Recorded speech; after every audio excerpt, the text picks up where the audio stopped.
All right, gang, going live. It's Ryan Payne here, and I think I'm live with you, but I can never tell with the way Facebook keeps changing their whatever they're doing with their software, whatever. But anyway, hope everyone's doing well, and hopefully the economy is starting to reaccelerate wherever you are. Been a crazy couple months. Hard to believe 2, 3 months ago where we were versus today. So depending where you are in the country, in the world, hopefully things are starting to improve. I'm here in New York City, and things are actually slightly getting better. I suspect it's going to be a little longer for us here, but we're definitely starting to see some green shoots or a little bit of improvement, so hopefully that keeps up. I'm going to get right into questions today. Again, I'm Ryan Payne. I'm one of the mentors for this group. I have a wealth management firm here in New York City, handling people's investments. I built my firm from the ground up, so anything you ever have a question on when it just comes to business building or the markets, investing, retirement planning, I am your go-to source. Don't be afraid. Ask me questions. And if it's a really good question, I'll be even happier. So I don't even know what that means. But okay, so let's get to questions today. And we're going to go for the first one from my man, Gras Gabor. I think I always get your name a little off, Gabor, but you asked me a lot of questions. And your question today is question on performance-based compensation. As a co-owner of our company, I never paid myself a salary. I relied on our end-of-year dividends for tax reasons, but now that a large chunk of our company is getting acquired, that's no longer practical. Well, congratulations on the sale of your company. I discussed this with our soon-to-be majority owner and agreed that in addition to my now smaller share of dividends, I should be getting a performance-based salary. There's going to be a base salary and a bonus paid every month based on 2 KPIs, that I've been asked to suggest. Do you have any suggestions on what I could consider when choosing these KPIs? I'm thinking one should be subscription revenue growth, the number one thing I personally measure my performance by, but I'm struggling to figure out the second one. Yeah, I definitely think the revenue growth one makes complete sense.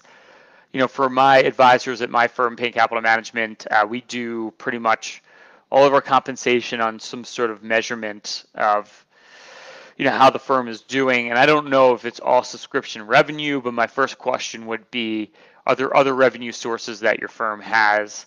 Or maybe it's on whatever business is retained after a year. Maybe there's a back-end bonus, could be something you could look at as well.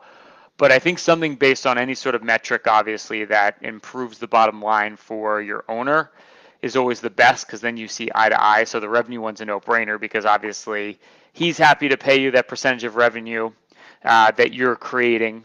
So I think that's not a problem, but I'm just wondering, are there other ways that you guys get paid? So I would look at that first. And if you want to talk about that offline, I'm happy to do that. But I think tying it into something that he benefits or she benefits from too is huge. So that way you're always aligned. So if you're doing something that helps his bottom line, then great. Let's add that into whatever your bonus is going to look like.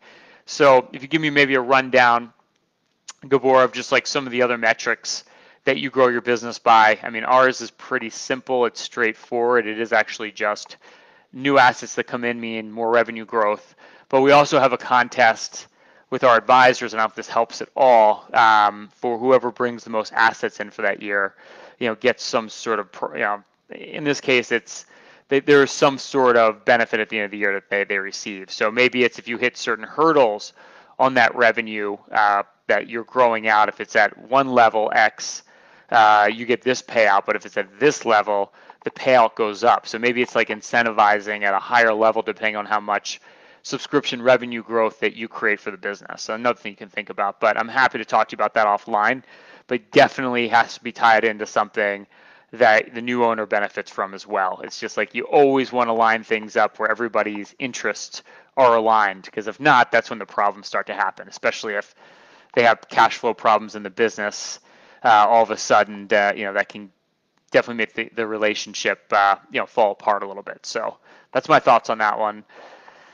Next question comes in from Lalana. Hello. When stepping into a leadership role, what are good strategies to build trust and relationships with your team, especially if you're moving up to an administrator role with the same people you've worked with for years? For example, I have been in a teacher coach role. Now I'll be their principal, their boss. I want the transition to be effective for both me and my team. Thank you so much. Well, congratulations. It sounds like a lot of you have moved up within your company, which is awesome. I think it's amazing to take on a more of a leadership role. And I kind of like the fact that your relationship already is more of a teacher-coach role, because I kind of think the way that businesses are today, the paradigm has kind of shifted. They used to be more hierarchical, where you had the boss and everybody down the line kind of looked up to the chain of command, and a lot of old school corporations still look that way. But I know in my business where we have a lot of millennials, and I think a lot of businesses now are more linear. It's more like, yeah, you're the boss, but you don't treat people like I'm up here, they're down here. So I think it's more the frame of being collaborative as opposed to I'm telling you what to do. Even if at the end of the day you are the boss and on some level you are telling people what to do, I think having that more collaborative approach with people, and I think always taking on the role of more of a coach, teacher, and if you're already in that role for people, you're already emphasizing the fact that you are somebody who guides them. So I think that leadership transition for you sounds to me like it shouldn't be that big a leap. But I think, already the fact that you're already being that teacher coach is going to be a huge one up for you. But I also think that even when you are the boss, I think more along the lines of how is it collaborative and asking people's opinions about things as opposed to telling people what to do. And even when you listen to people's opinions, you're going to go another way, but just letting people espouse their views on things, I think, is really, really a big deal. And it's something I definitely practice and struggle with too. It's not like something I've ever perfected, but I really do believe, especially with this younger generation, and I don't know how old your coworkers are, but especially with millennials, that more collaborative framework, I think, works a lot better. And it takes a lot of stress off of you too, where you have to be some sort of, I don't know, some tough boss who's, telling people they have to do this, this, and this. So I think you're in a great position, but I think that collaborative approach is definitely something to think about as you're going into that role. And again, hit me up offline if you want to talk about that further, but it sounds like you're moving in the right direction. So good question, and thank you for writing in. Next question comes in from Alexander Haig. He writes in, hey mentors, Ryan Payne, I might want to learn about investments and figure out if it's something for me. I have zero experience in that area, so you have any ideas where to start, any books worth reading, advice, or any other materials? Thank you in advance. Well, first off, Alexander, I think yes. I think having investments is a really, really important thing. I don't care who you are. And the main reason, I've talked about this in past videos, is your money needs to keep up with the cost of living. If you're sitting in a savings account, earning whatever it is today, I think like the highest money market fund in the country now is like at 1%, and you still got to pay taxes on it. So it's even less than that. But the cost of living is going up by more like 2% a year. Even though your money is not fluctuating, it feels safe, you're losing money against purchasing power, and that's a problem we all have universally. So here's a scary statistic. Every 20 years, your money basically gets cut in half. So if you had $1 million today, it's only worth $500,000 20 years from now, 20 years plus from now. So that's a big deal. So I think getting into investing is huge. It's important. Everyone needs to figure out how they're going to grow their money over inflation over time so that they're not having to work forever because their money keeps diminishing in purchasing power. It's a necessary evil, I call it. And one book that I really like, it might be a good place to start, is Stocks for the Long Run by Jeremy Siegel. He's an economist from the Wharton School of Penn. And he just talks about by buying stocks, market investments for the long term, how you invariably have created so much wealth over the last hundreds of years, and essentially how that continues out into the future. So I think that's a book you might want to check out that I think is really good, and it just gives you a really good understanding of why you need to be invested and why the market, which seems like a very intimidating place to be, is a very necessary place to be. And inevitably, if you hold investments long term, it's really hard to bet against your money growing at a much faster clip than inflation or that cost of living. So I hope that's not too wonky for you, but I think that's a really good place to start. And again, you can hit me off offline if you have any more questions on that, but you should definitely be thinking about growing your money over time. It's a big deal. Okay, next question coming in, hope that's helpful, is Allison Koyanagi. Oh man, I'm going to butcher this. Koyanaji. I think I said it right, Allison. I hope I did. But Allison writes in, I have 2 pending possible clients. One that could possibly be the largest deal my agency has ever made. Sweet. It's about 2 weeks for one that is still going through some things with the business and says they will sign the agreement once it all settles. And the other, I've been working for a week now, even closed a bulk order for him on his products, even though we weren't officially working together yet. I know they both are eventually going to partner with my agency, but my question is, how do I create a sense of urgency without sounding pushy? I don't want them to say no to my services just because I asked them again what they thought of the proposal, if they had any questions. Thank you for your time and expertise. Okay, this is a really good question, Allison, because I think we all struggle with this. It's kind of the art of the deal, right? It's like, I almost look at it when you're trying to get new business, it's kind of like dating, right? You don't want to be too aggressive. You don't want to be too needy, when you're in the courting phase, but you also want to let the other person know that you like them, right? So I think when it comes to getting new business and asking for new business, there's that fine line. And I like to call it being politely persistent. Because first off, look, that first one might be the biggest deal you ever close. If that's a very busy person or company, I don't know the circumstances. A lot of times when you're that busy, you might be on their list, but if they're not ready to get to it now, they're not ready to get to it. Like I know even for me, when I get pitched on things, sometimes if someone's offering a discount to move it in quicker, or they're just getting a little too aggressive on it, I'm going to deem that person less valuable, and I'm probably going to maybe pass on that deal. So I guess the first thing I'm saying here is don't try to go in there with some kind of discount, because that's going to make you sound like your service is cheap, and you don't want to do that. So I think the fine balance of polite persistence is maybe first you follow up a week later with a nice email like, hey, just want to check in, make sure you had any questions on the proposal. They know what you're doing. But they're cool with the fact that it's like, okay, you're checking in. They know you want to be on their radar screen, and that's not a big deal. And now that you said it's been about, I don't know if it's 2 weeks on the other one, then maybe the next email, if you don't hear anything back, is wait 2 weeks and just say, hey, just checking in. Wanted to follow up, see if you have any questions on the proposal, if there's anything I can help you with, let me know. And just quick, Allison, something like that, very simple. And also, I'd also look at further mode of communication, because I find some of my clients, prospects, they all want to be, they want to be contacted different ways. Like me, if you want to get contact with me, my email is it. I'm just like a slave to my email. I make sure that I answer all my emails. I get them out with no questions asked. If you text me, I might forget about the text, and it just goes off the radar screen. But some other people, it's like text is the only way they respond. Like if you're not text messaging them, you're not going to hear from them, period. So if you have all their information, you might even want to try switching it up. So maybe the first time it's an email, you don't hear from them. Maybe the next time you text them like, hey, just Allison, just checking in, see if you have any questions on the proposal, see if you wanted to catch up.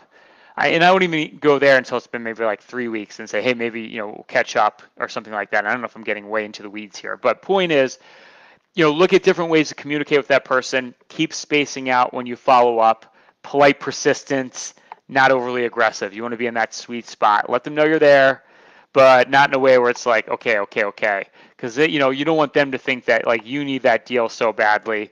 Then they're going to feel uncomfortable giving you the business. But they know hey, you're growing your business. Obviously, you want the business, and you're being politely persistent about it. Then that's a good place to be, because it says, hey, I'm a hustler. I work hard, but I want your business, but I don't need your business. So that's kind of the excuse me, I'll say that one more time. That's the mindset that you want. Okay, so think about it that way. The other thing is also maybe even try a phone call too once in a while. I think most people don't pick up their phone nowadays, but once in a while, a random phone call from your cell phone to theirs can't hurt either. Just catch them off guard. But I think text, email, find out their mode of communication, and then just keep spacing out those follow-ups.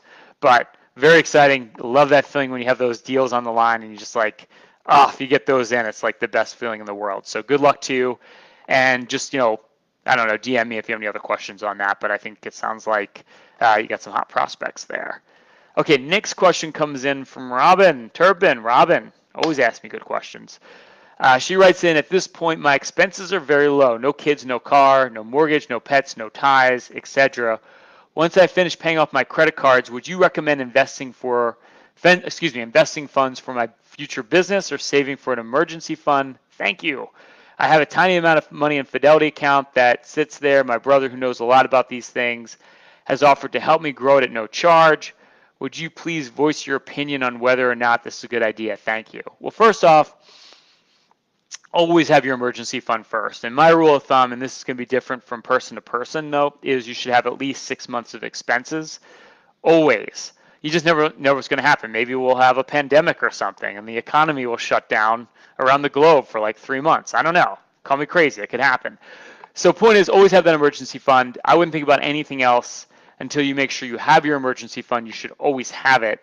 Then after that, yeah, like get the funds invested for future growth. And that future growth could be, in the stock market, business growth, whatever it happens to be. But I think the key is, and as a wealth management firm for my clients, the rule of thumb is any money that's in risk assets, like real estate, stocks, commodities, anything that's more volatile, you've got to have a 5-year plus time horizon for. You got to be willing to say, I'm going to put this money away, and I don't need it for 5 years, because if you need it in a shorter period of time, you're at the whim of the markets, and who knows in the short term. I don't have a crystal ball.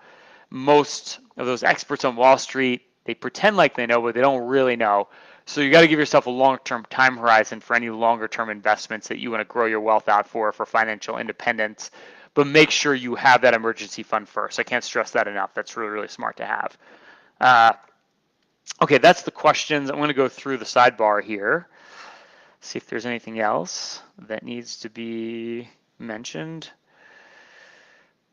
Okay, not sure my question goes, but I've noticed that many AO members don't have their workplace public in their Facebook profile. Can that be good for SEO being found right? This is from Adam. I am not the person to answer that, if we had to be honest about it. I don't do SEO that well, and I'm not an expert in it, but I think someone in our group definitely is. So I would just reach out to Sean and that, Adam, because I'm not 100% sure the best way to optimize your SEO, especially with Facebook. But I think bottom line is there's definitely somebody here that can help you with that. Other than that, I think that's pretty much covering it for today. I try to do one of these monthly for you guys. So any other questions, can always ping me offline or list it for next month. But again, I hope everybody's doing well. I feel like things are getting a lot better. I know here in New York City, it's like the weather's getting incrementally better, and every day I walk outside, there's more people outside, and you're starting to see the economy remobilize. Our perspective is, we're very, very optimistic on the economy. Just to give you 2 cents on that, where, obviously a lot of people in the media have not been very, very optimistic, and they've been dead wrong. So I think, the outlook here from my perspective is things are getting a lot better. So that's a really, really good sign. And I do see, things probably mobilizing a lot quicker than people think. So everyone be well. Hope you're on your path and things are going well. And I look forward to doing this again next month. Again, feel free to put those questions up for next month or shoot me a DM. I'm happy to answer your questions. And hey, let's enjoy the start of summer. Thank you.